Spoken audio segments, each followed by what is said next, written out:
kuomba wa Kenya, let us not judge the president kwa hii miaka 2 peke yake. Watu wanatuambia story ya kusema Kibaki alifanya hii, sijui Uhuru alifanya hii. Kwani hao walijajiwa na miaka 2 walipokuwa ofisi ama miaka 10? Si ni miaka 10? Kwa hivyo anybody who has questions on the track record of His Excellency William Samoei Ruto must wait in 2030. Maneno ya fake fertilizer, maneno ya masko, hiyo ndo kazi yao. Huyo ndo watakuja kushindana na Mheshimiwa William Ruto.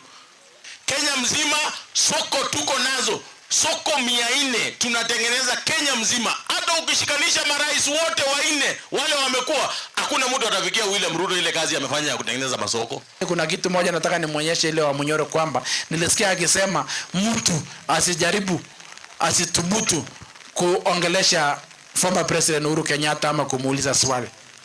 Uhuru Muigai Kenyatta is not a property of Gatundu North or Wamunyoro. Uhuru Kenyatta is a former president of the Republic of Kenya. Sisi wote ni wetu. When he speaks as a former head of state and a former symbol of national unity.